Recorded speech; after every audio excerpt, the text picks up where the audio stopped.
Welcome to Sound Bites, hosted by registered dietitian nutritionist Melissa Joy Dobbins. Let's delve into the science, the psychology, and the strategies behind good food and nutrition.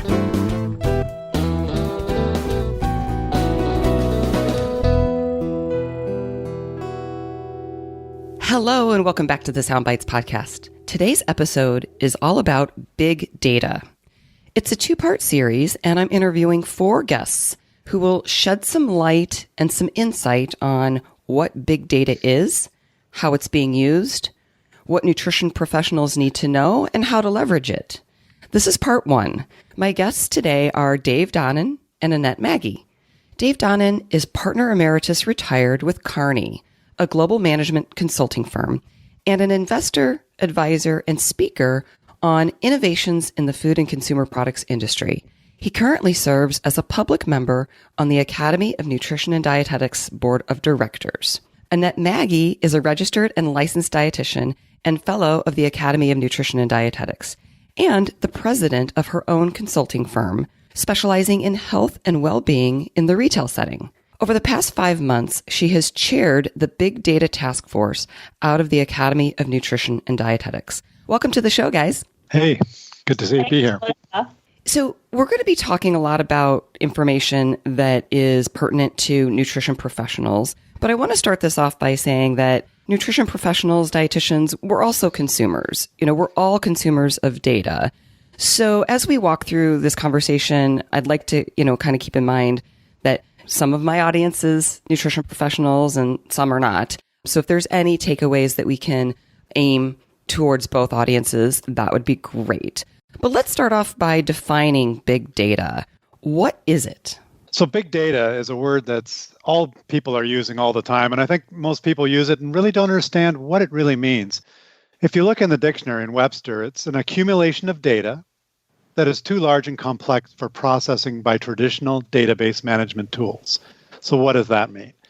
Big data is all of the accumulation of data that's coming from so many sources in our lives today. Think about it. The phone that you have is not just a phone, but it also tracks where your location is and all your text messages. And think about all the records in hospitals and patient records and all the information that's being stored of all your shopping habits and what you're buying online through your phone or buying through the store when you scan out of a register. Think of all the Internet of Things data, from your Ring doorbell that records when people come in to Alexa when you ask for a commentary on a new recipe. So big data is all this data that's both structured and unstructured that's being collected by computers and softwares and in the cloud all over. And with big data comes a second part, is that ability to actually analyze it. And this is where something called machine learning comes in, where machine learning is the ability to take all of this data and get some semblance of structure to it. So it's looking at advanced analytical techniques, predictive analytical techniques, looking at different types of mathematical models, and focuses on the development of computer programs that accumulates this data and gets some insight. In addition, we have really new and innovative tools in visualization, whether it's in 3D visualization or graphical visualization. And we're using all these tools to take this vast supply of data and put some semblance of insight and wisdom and thought behind it to really say, what is the underlying causes, trends, issues behind all of this data that's being collected? And Dave, that's really an amazing description. I think one of the interesting things, we've gotten to a point now, and, as Dave talked about of all these capabilities with analytics, is we really have to say, how do we bring different data sets together and analyze them? And that's where I think the power is there for food and nutrition professionals and any health professional, really. But how do you start to find the synergies between the data and what are the learnings you can have when combining various data sets? That's a lot to digest, but it's important to clarify, we have information that we'd like to do something with, right? Mm-hmm. So let's talk about then, why dietitians should be interested in this, in what it is, in using big data, and why it's important for nutrition professionals to know more about it and the advanced analytics. Yeah, Melissa, it's interesting because the reason I really got passionate about this issue within our profession is that I was at a professional meeting and talking to a group of dietitians who weren't aware that Google actually tracks all of the searches that are done at Google and then obviously does analytics on that and sells that data, right? And I was surprised that we had many colleagues who didn't even understand that kind of basic principle of all of that kind of data. And that's a huge data set when you think about it. So I think there's so many opportunities for dietitians. While you and I in our career paths have talked a lot in our areas around return on investment and the value of nutrition, that's still fairly new in some clinical arenas. So I think there's a huge opportunity with big data to understand how we can communicate the value that dietitians bring in using that data. There's also an opportunity to really elevate the practice of dietetics by using data more effectively. Mm-hmm. Yeah, and I think the amount of data and kind of the innovative way data is being collected is really where the dietitian can make use of this data in advanced ways. And so think about it, our phone that we carry around with us, it is geo-tracking us. It means that someone, it may be Apple or Android or the data set, will know where we are, where we walk, where we drive. And that's how your phone knows whether you're driving or walking and won't let you use the phone when you're driving. So we're tracking all this information so we know where people are going in aggregate. Also, the phone has what's called an accelerometer in it, and it knows whether you're standing or sitting. And so think about the data that could be derived to say whether, if I see people traveling to restaurants and sitting down, we'll be able to understand more about when meal occasions occur. Facebook has done huge sets of data to look at behavioral studies. And think about the billions of people on Facebook. They've been able to look at how different things, different colors of pages, different ways ad prompts are used. All of these things they've been able to test with hundreds and hundreds of thousands of people at a time. And if you think of any type of nutritional study where we may get 30, 50, 60 people to participate, we may be able to get in the future using information from our phones, information from our Fitbits, information from those diet apps that many people use to be able to really understand a large-scale study of how people are being attracted to food, what they're using, what their choices are, and what the impact is. And so the amount of information that can now be obtained is much larger than I think anyone has imagined. And this is going to open up, I think, a whole new realm for the dietitian to be able to explore behavioral implications of nutrition and diet. And what are those nudges, those little things that can help people eat healthier? Mm-hmm. And Melissa, I think this is merging a little bit into our next discussion topic. But I think, Dave, you bring up some really good points. And Melissa, as you mentioned in my bio, I do a lot of work in the retail setting, but many dietitians and many health professionals don't know that all of the data, every time you go through the aisle at a grocery store, all of those purchases are tracked. Mm-hmm. And if you use a consistent credit card, or if you use a loyalty card, that retailer can assign all of those purchases over time to you. Well, I think about what if you could tie that data, all of the food purchase data at retail, to biometric data, right? So for that individual with diabetes, and how is their A1C level or their, blood sugars comparing to their purchases over time. I think this is the power of this, right? And, Dave gave some examples too, but there's really amazing power in what this could mean for the practice of dietetics, but also the outcomes for individuals. Those outcomes, right? It's interesting. A most recent example, which is all to deal with our current area of the coronavirus and epidemic, is that a digital thermometer company that has internet-enabled digital thermometers that you can record your temperature in the morning and it will, you keep it on the cloud. They were able to actually understand where there were spikes in temperatures and body temperatures and were able to identify hotspots of contagion earlier than the CDC or any other organization. And that's, again, using big data and analytics to be able to look at all of this data that's flowing and try to find where are the correlations, where are the areas that are showing, abnormal or different behavior. Yeah, sounds like filling in some of those gaps when we're looking at patient behavior, consumer behavior. I like to talk a lot about what people say that they do or want to do versus their behaviors. And it sounds like, big data can help bring some of that to light. But what about privacy issues? You've mentioned a couple of things. It's like information is good, yet we hear a lot about the privacy issues. So could you speak to that a little bit? I mean, the privacy issues are a big concern, obviously. And so, with HIPAA and other types of legislation around it, the data that's coming has to be consolidated, has to be merged into population centers. So you cannot identify any one individual. And that is where the regulations and restrictions and that have to be applied. So I want to know that a population is doing certain things, and I can then make sure I can understand that population better. So my population may not just be geographically located together, but I may have a population of behavioral norms, or people that go for a walk in the morning, or people that buy certain types of food. And if I can aggregate that data together so that I can keep hidden the individuals, that's where people are looking at how to use this data in a better way. There is obviously a fine line. As I mentioned, this whole thing of geo-tracking and the phone knowing where you are. Right now, with the whole pandemic, people are saying, is track and trace best utilized through our phone?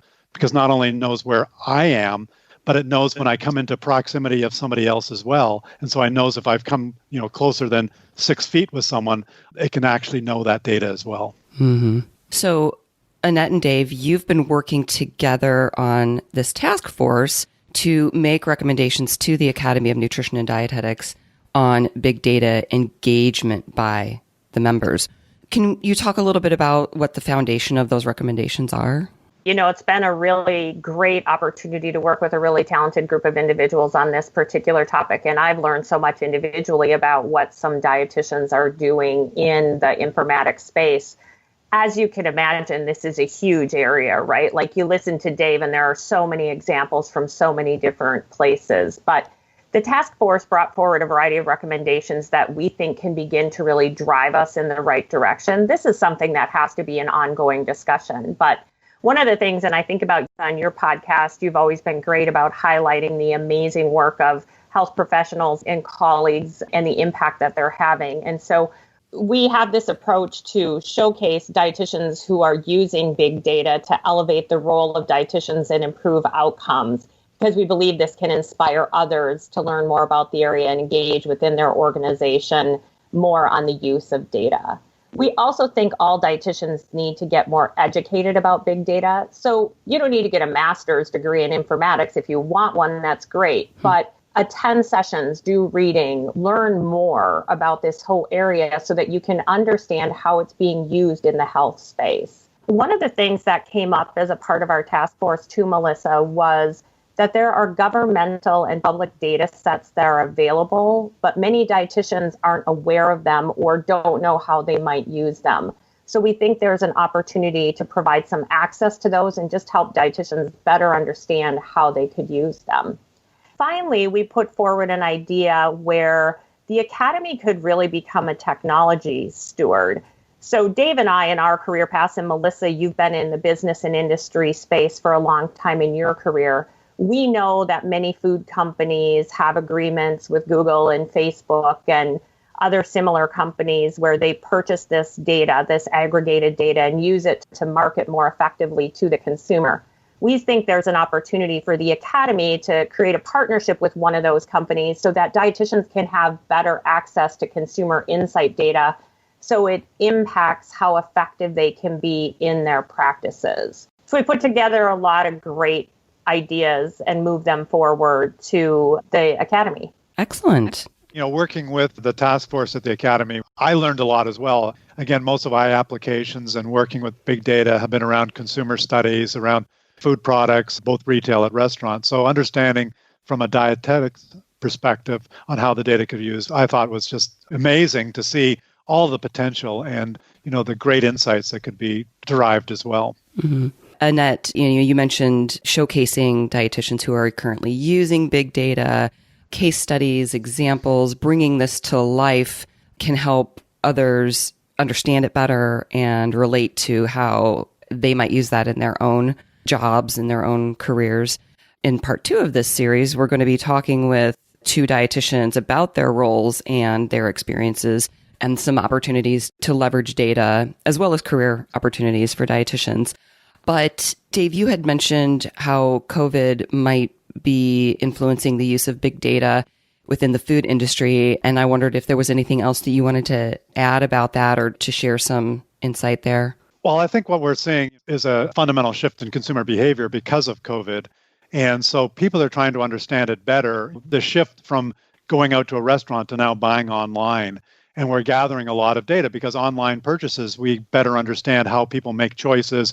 You know, when you go to Amazon and you choose something and then put it in your shopping cart and then remove it, well, they know that you've actually taken it off the shelf and put it back on the shelf. And so we're now getting better insights of how people are making choices versus just what we had before. So I think, a lot of people are now trying to say, how do we mine this data? How do we take all this data we're getting on online purchases, online activity, and start to get better insights around consumer behavior? And I think particularly for a dietetics professional, the behavior around food choices and how do people eat healthier.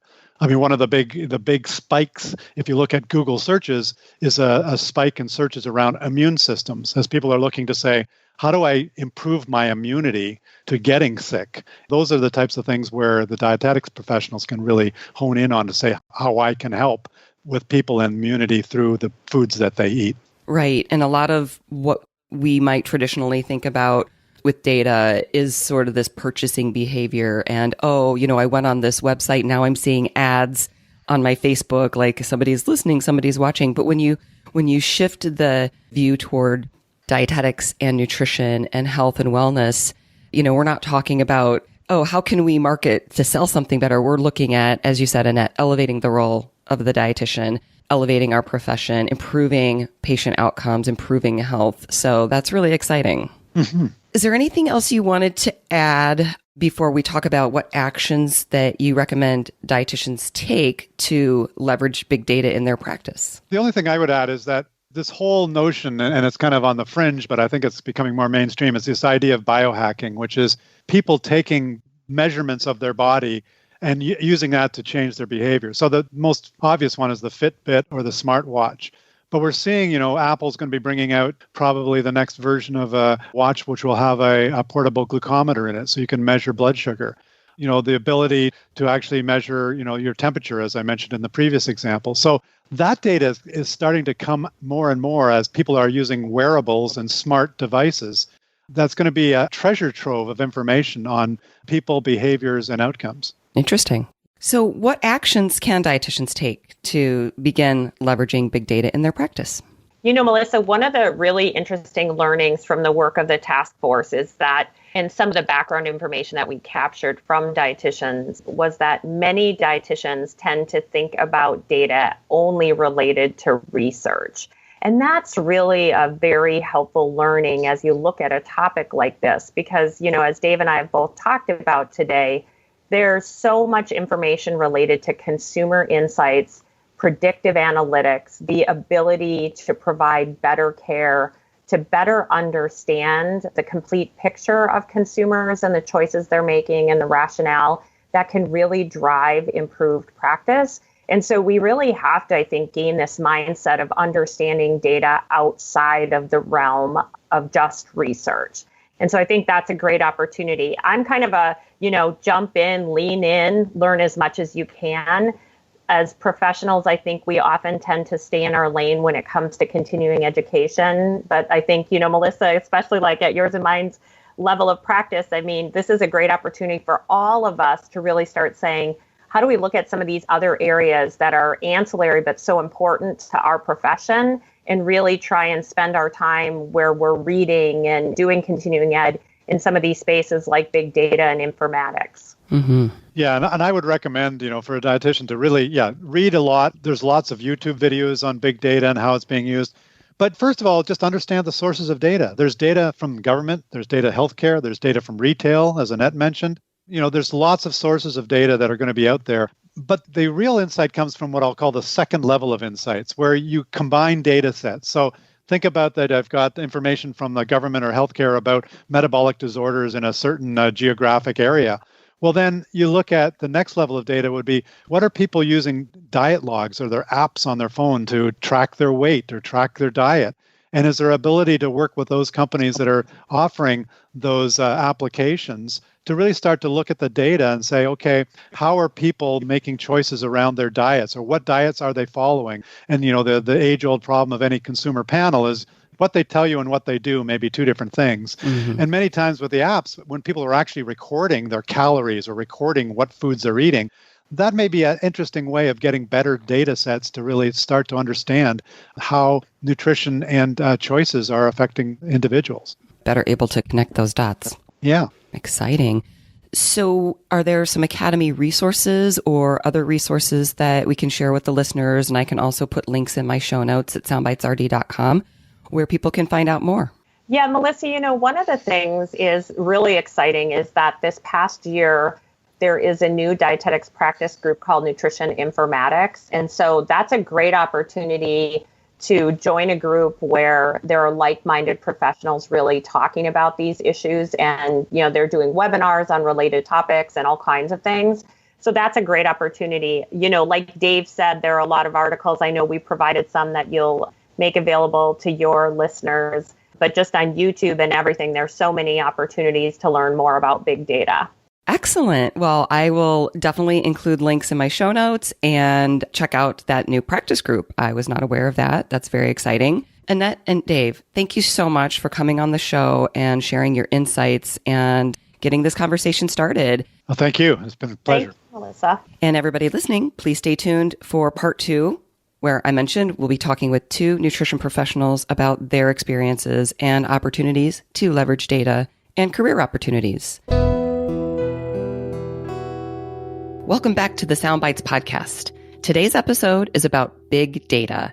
It's a 2-part series, and I'm interviewing 4 guests to shed some light and some insight on what big data is, how it's being used, what nutrition professionals need to know, and how to leverage it.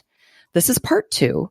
My guests are Whitney Franz and Kurt Calder. Whitney Franz is the Practice Transformation Program Director at LA Care Health Plan. She has over 10 years experience working in healthcare-related fields, from direct patient care as a registered dietitian and care manager at Johns Hopkins Healthcare to leading large-scale quality improvement programs that ready care teams for the shift from volume-driven or fee-for-service to value-based care. Kurt Calder has worked as a dietitian for 30 years, the first 11 years in direct patient intensive care, and the past 19 years in informatics. He has spent 23 of those years at Intermountain Healthcare. Whitney and Kurt, welcome to the show. Thank you. Hi, Melissa. Thanks. In part 1, we defined and discussed big data overall. But today we're going to talk about your experiences and sort of bring this to life more for our listeners. And I think both of you know some of my listeners are dietitians and nutrition professionals or other healthcare professionals, and some of my listeners are not health professionals at all. So hopefully we can share some of these stories and examples to kind of bring this to life. So you have both worked as dietitians and are currently in informatic roles. Can you both talk a little bit about how your career paths have evolved into roles in informatics? Sure, Melissa. Thanks again for having us today. And, I think I'd like to share that background because it was really an evolution from my time as a kid. I've always sort of gravitated towards data, maybe because I'm the offspring of 2 scientists. Mm. And I think after graduating from UNC Chapel Hill, I really saw myself leaning towards a career path as a registered dietitian, more in academia and research. I had my first role at Johns Hopkins Healthcare, which was a managed care organization, but it was a mix of both direct patient care and research around health disparities and blood pressure. After that role, I really wanted to apply my knowledge at a higher level and move from working one-on-one with patients and supporting them in achieving health goals to more systems improvement and population health, so I could just make a bigger difference. And that's where I moved to a role where I was not really using my RDN specifically in my role, but I could leverage more of my master's in public health at a health plan. But as an RDN, I really think that gave me a great skill set that was foundational to my role in quality improvement and practice facilitation, which is sort of the realm I'm in right now. And I think because of that skill sets as a dietitian, you understand the biology, the science behind health outcomes, the care delivery workflows, quality measures. I use motivational interviewing to work with patients, and I use that same approach when I coach care teams through their own behavior changes, like using their electronic health records more effectively, mapping out workflows for patient outreach. And all of this leads up to also, the population health level. As a dietitian, we really understand how social determinants of health, those policies, the environment, your zip code really can impact the ability of people, of communities, being able to achieve their ideal health status. And so my current role, I use and I see payers and health systems use data, big data, every day to drive decisions, allocate resources to be more effective in the care that's being delivered from the health plan level and also at the practice level, which is then benefiting members. And so that's really what drives me in my work and why I love data. Very good. Thank you. And Kurt, how about you? I probably would have never guessed that I would be in this kind of position because in my first dietitian job, I had not even used a computer yet. And about 2 years into that job, they brought a computer in, put it on our desk and said, okay, go ahead. You need to use this. We didn't know what it was for. So that might be giving away my age, but as I worked those 11 years with patients, I kind of slowly toward the end worked with different projects that involved electronic initiatives and so forth. And they were really interesting to me. And then when I was a manager over the dietitians, I decided, it was really time at that point that we needed to get off of paper as dietitians and get into something more electronic that was more usable. And luckily, our hospital had a programmer, a software engineer who I was able to work with, and together we I designed a dietitian EMR that we used for about 14 years until we arrived on our current Cerner EHR. So that's kind of what kicked me into informatics, was designing that, and that was about 2001.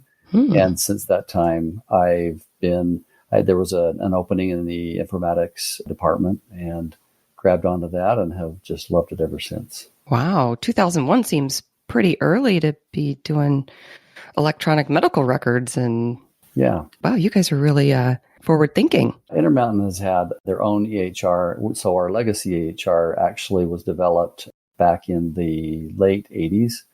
So we were, I guess, one of the first to have that. And it's been a good foundation for our organization. Excellent. So Whitney, let me ask you this. You've been a huge proponent of using data to show the value of dietetic services in healthcare. How can dietitians use data to show the impact, including financial impact, of their services as healthcare shifts to more value-based care models? Just to give context to this question, I'd like to talk a little bit more about just that shift that is happening. Care delivery models and payments are moving from fee-for-service, that more transactional type interaction in healthcare, to more population-based, value-based payments. We know that in the U.S., we expend trillions of dollars on healthcare. I think about 17% of our GDP is spent on healthcare, over $3 trillion. And for what? Despite all that spending, our nation has a lot of sick people, a lot of people with chronic diseases or high risk of developing chronic diseases like diabetes, chronic kidney disease. And these chronic diseases are lifestyle related, very costly to the healthcare system. And so I think there's this realization that we have to be smarter.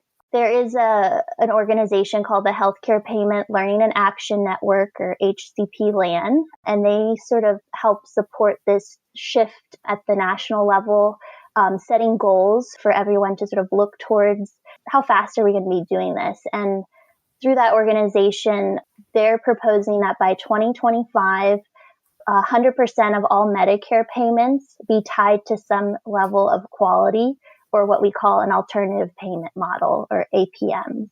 And at least 50% of Medicaid and commercial payments by 2025 to be also tied to value or be part of an alternative payment model. So soon there will be no fee for service. It'll likely linger around. It's something it's like a little bit of a security blanket because you do something, you get paid. But how this will help shift healthcare is hopefully moving it from more of a sick care to healthcare, that providers, care teams will be paid for the value they bring to their patients' lives, keeping them healthy. And the way to prove that you're keeping your patient population healthy is by using data.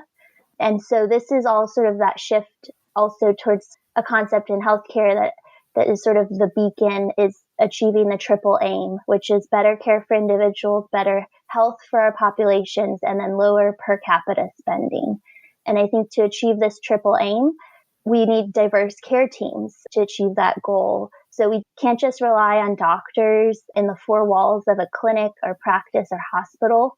We need nurses, pharmacists, community health workers, therapists, peer counselors, social workers, care managers. And I think RDNs really need to insert themselves as part of that care team and then demonstrate with data that they are an integral part of the care team. They bring value to improving the care, helping patients sustain behavior change and lifestyle changes to get these improved health outcomes for the individual patients, but also at a population level.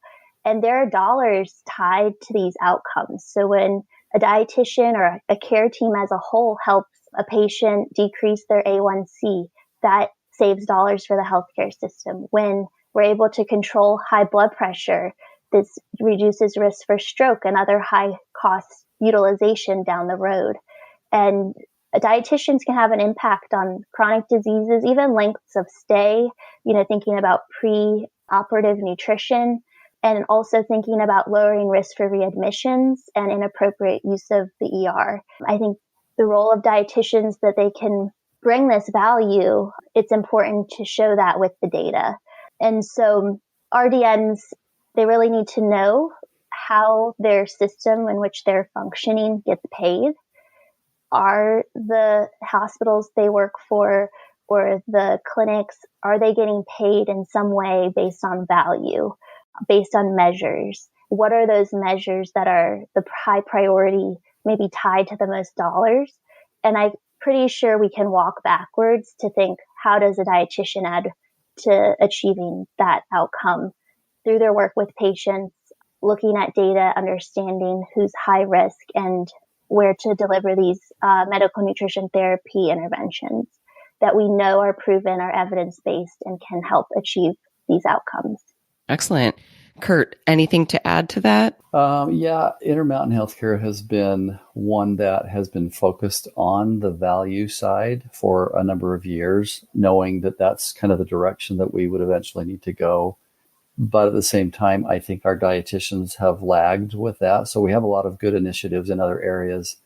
Our dietitians currently use part of that dietitian EMR that we developed. There's a productivity piece in there that is built on proven health analytics and benchmarking.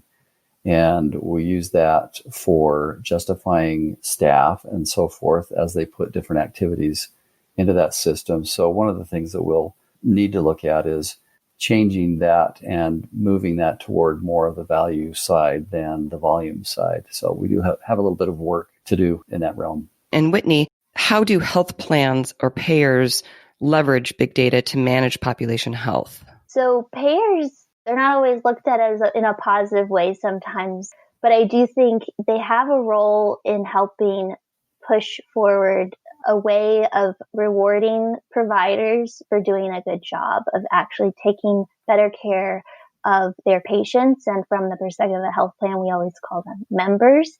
But payers we have to be better stewards of the healthcare dollar to slow the rise in healthcare costs. And data, big data, informatics, analytic tools, as well as our data teams, health plans are looking at data daily, minute by minute, through things like health information exchanges. And all of this data is used to better understand the members that the health plan serves. So data is used to risk stratify populations and drive decisions of how are we going to allocate resources, our staffing effort, fund various interventions. so that our assigned members at the health plan can get the right care at the right time in the right setting. So data sets are used to identify patients who we call frequent flyers. So those are people who maybe keep coming in and out of the hospital, that maybe have nowhere to go when they get discharged. And so they end up coming back in. And data is used to identify those members and then figure out how can we engage with them in a more meaningful way to make sure we can meet their needs, not just through the medical system, but the social side as well. So we also are using data to predict high-risk patients, like I said, target that care management resources and develop more robust transitions of care programs to keep members healthy and in the community. There is a laundry list of how data is being used, analytic teams, various platforms, algorithms that are all sort of working in the background. But I think all of that is used to inform what do we do to improve care and health outcomes. And, just the past few months, data is a huge part of our work in identifying hotspots around COVID-19. Also understanding co-occurrence of disease and how different diseases will amplify risk, or things like having depression along with diabetes. We know that those patients' outcomes are worse. And so how do we get the care as well as behavioral health care to these members? And then I think also thinking about addressing health disparities as it relates to achieving quality aims like mammograms, diabetes control, depression screening. It's really important to sort of see where we are in meeting these needs for all of our members. And if we can identify if certain populations have less access or are not getting the appropriate care they need by using these quality metrics, we can push more effort in that direction. And I think, again, there's also the efforts around data from a health plan perspective is that we use that to monitor our network performance. And we want to reward high performers. So there's programs called Pay for Performance, where there's funding based on bonuses provided to providers based on how well they do to get their patients the care they need. And I think just thinking about that expansion beyond the practice, LA Care Health Plan is a public health plan that I work at currently. And they're also using data to understand how to better integrate with the community. And so we're expanding and putting funding towards the expansion of our community-based resource centers, which are open to anyone in the community, not just our members. And there's dietitians there, there's social workers there, there's cooking classes, workout classes. And all of that is to help really manage the population and our community's health and make sure that it's better and it keeps improving. Excellent. Kurt, you've mentioned the difference between providers, analysts, and consumers of data. Could you explain the differences a little bit? Yeah, let me talk about those. And as I discuss each group, if you have any questions in between each, just let me know. So providers of data, data is fed into the healthcare system in a number of different angles. Obviously, patients are one of the primary sources of data. But those who assess, measure, monitor, and care for patients, so that would be doctors, nurses, all of the patient care employees, lab personnel, others, those are providers of data. And that would include dietitians and diet technicians. Anybody not included in that group that I mentioned that documents information in the patient record, those individuals would also be providers of data. One thing we don't think about oftentimes is those who wear electronic wearables like a Fitbit or phone apps that supply personal exercise, food intake, or medical information, again, providers of data. And lately, in fact, with the COVID-19 going on, there are home medical devices that transmit data to healthcare data repositories. And I think we're starting to see a lot more of that currently. And then there are groups, health insurance companies, pharmaceutical companies, medical equipment suppliers, those who manufacture nutrition supplements. And so lots of different ways that data can be provided. And then we have worked long and hard in Informatics to build health information exchanges. And those exchanges are actually a unique provider of data in that they don't harvest the original data. but they pass data from one healthcare entity to another where the recipient didn't previously have that shared data.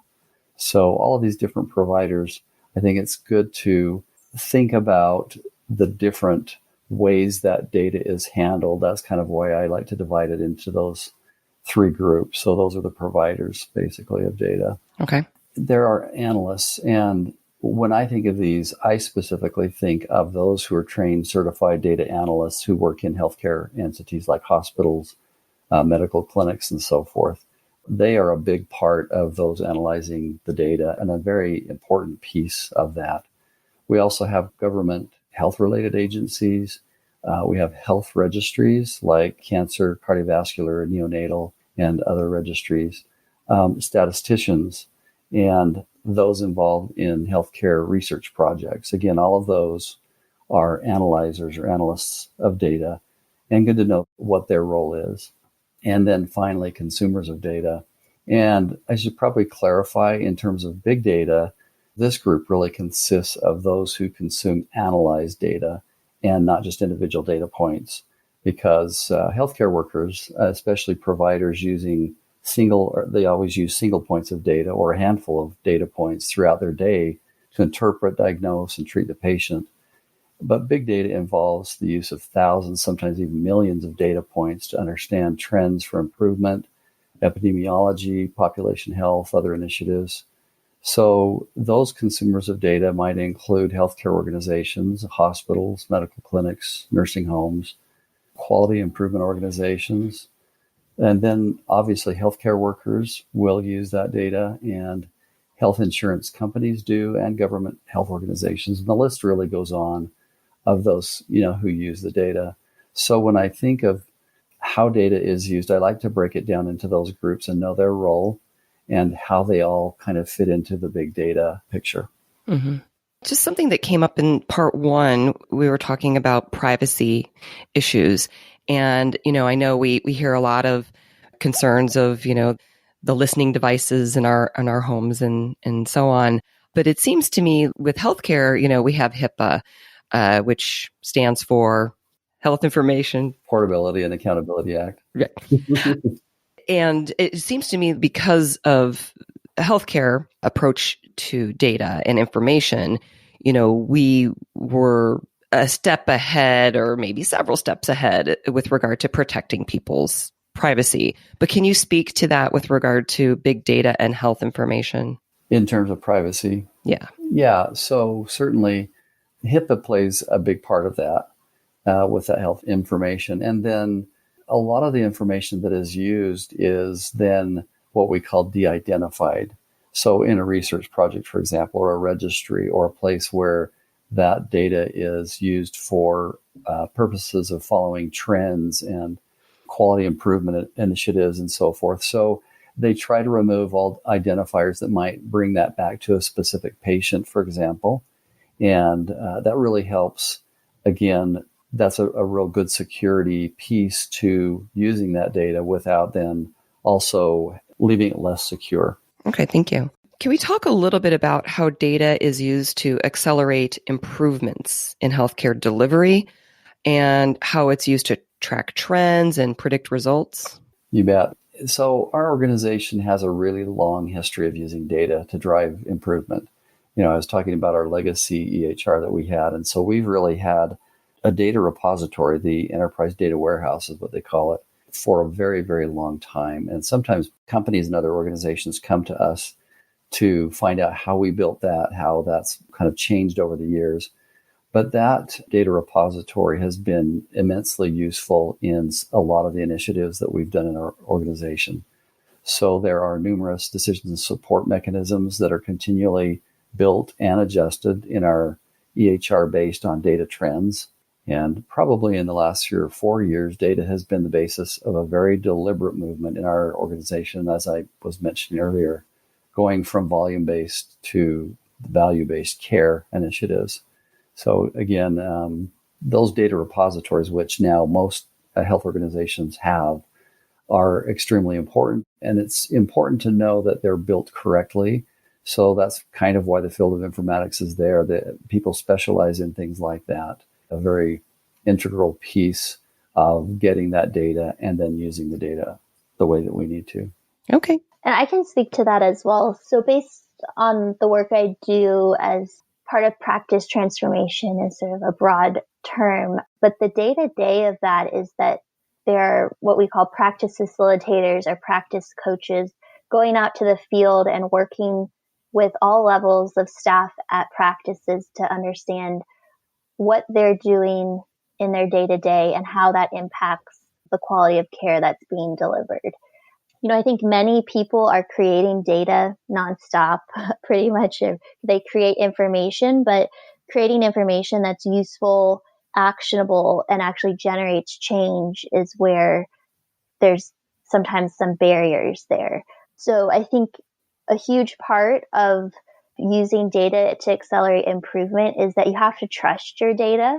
And there's a lot of effort, like Kurt said, about having informatics teams, people who understand where data is coming from, what fields in the electronic health record, what health information exchange are feeding in this information so that we can get the most complete picture of our patients when we're meeting with them one-on-one, and then also looking at those trends over time. And so truly how we get improvement is that we have to build a culture within practices of a culture of quality improvement. And quality improvement is grounded in the use of data to drive decision-making at all levels of care. So we see that happening when we think about treating to target.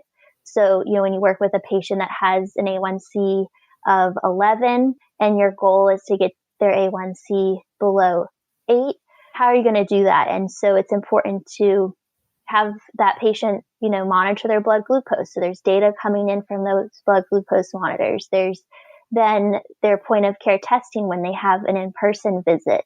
And then they may also, get their labs drawn, get their A1C, certain times. And all that data sort of helps feed in at the patient level. Is this person achieving better health outcomes? And then all of that then gets aggregated. So all the people working with all the diabetic patients, maybe at a practice. And when we're able to track and trend and say, for our diabetic population, our patients with diabetes, how well are we doing in taking care of them? And should we make changes? And so I think a big part of that acceleration of improvements, you don't know where you're going unless you know where you're at. And so that's where data is key to everything that we need to do around tracking trends and then leveraging that to better approach our patient population, better engage our patients in the care that's being delivered. Mm-hmm. It's like a feedback loop. Mm-hmm. So Kurt, you were talking about how, dietitians are providers of data and adding information to electronic health records. But I'd like to ask both of you to give us some insight on how dietitians can focus more on analysis and use of data to show their value and improve patient outcomes. And you've touched on some of that, but if you've got some more examples or insight to share, that would be great. Okay.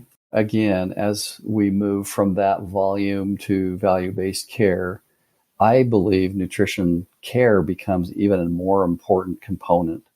And I think dietitian leaders will need to show the elevated importance of nutrition in our new care environment by providing supportive data and aligning closely to their organizational leadership to claim a seat at the table of those directing care initiatives. There's no doubt, at least for me, that patients and clients who learn more about the role of nutrition will be healthier and will be more capable of self-care and being able to go toward that value-based model. Yeah, so, thinking about the role of dietitians as providers of data, so they're, in their day-to-day, they're tracking patients' weights, their blood pressure, they're looking at other data that their care team has put into the electronic health record. And I think there's all these sporadic data points sometimes, but what's going to be really helpful is that when we think about the population level, that's where analysis starts to happen of how are we going to manage this population of patients who maybe have a certain disease state or live in a certain neighborhood that's very low resources, maybe a food desert. And we wouldn't know that these are issues unless we were looking at data. And I think, like Kurt said, having dietitians at the table sort of in line with the analysts to look at data and think about what does this mean in the real world. And so we have a lot of data people that don't necessarily understand the health aspects of what that data means or what it means in the social context of day-to-day lifestyle changes a patient may need. And so dietitians can really bring value to how their lens on that data, as well as the fact that dietitians can, improve the quality of care that patients receive and therefore improve their outcomes, which, like I said earlier, is all linked to dollars that the health system will gain for doing a good job at taking care of their patients.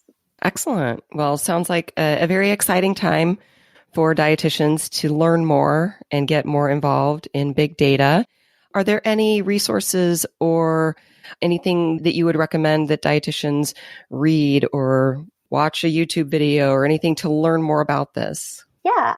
I think there's sort of aspects of understanding the system that you work in. So I think looking into how your electronic health record is able to produce reports, that's very different. Electronic record to electronic health record, very different. So it's important to sort of dig into the details of that and look online for those resources for your specific electronic health record. I think it's also important to think about, as more and more of our patients maybe are using wearables or tracking their own data in different apps, how can you pull this data from your patients and use it as part of building out the most effective care plan? So looking at those wearables, maybe if they have continuous glucose monitoring, things like that. And then I think understanding this shift towards value-based care, an important resource I would direct dietitians to learn from is the Healthcare Payment Learning and Action Network, or HCP LAN. And then I think as far as data driving quality improvement, a great resource is the Institute for Healthcare Improvement, or IHI. And that's where some of the concepts I've spoken today about the triple aim, as well as thinking about quality improvement and the model for improvement. So what are we trying to accomplish? How do we know that a change is an actual improvement? And then what change can we make that will result in improvement? And so that's where the concept of what we call PDSAs, or Plan, Do, Study, Act. This is a cycle of improvement, and it's called the Model for Improvement. And that's something that if dietitians can be part of that, what are we doing? What does the data show? How can we continue this improvement? Or if it shows that it's not improving whatever the goal was, how do we sort of go back and continue that cycle until we keep seeing that forward motion of improved care for our patient populations? Great. I'll add those resources to the show notes at soundbitesrd.com. Kurt, did you have any that you wanted to add to that? I think Whitney covered those very well. Excellent. Well, thank you both for your time and your insights today. It's exciting to hear about your careers and your experiences with big data. And I just thank you for the important work that you're both doing. I will have resources and information from both part 1 and part 2 in the show notes at soundbitesrd.com. Thanks again. And for everybody listening, as always, enjoy your food with health in mind. Till next time. For more information, visit soundbitesrd.com. Music by Dave Burke, produced by Jag in Detroit Podcasts.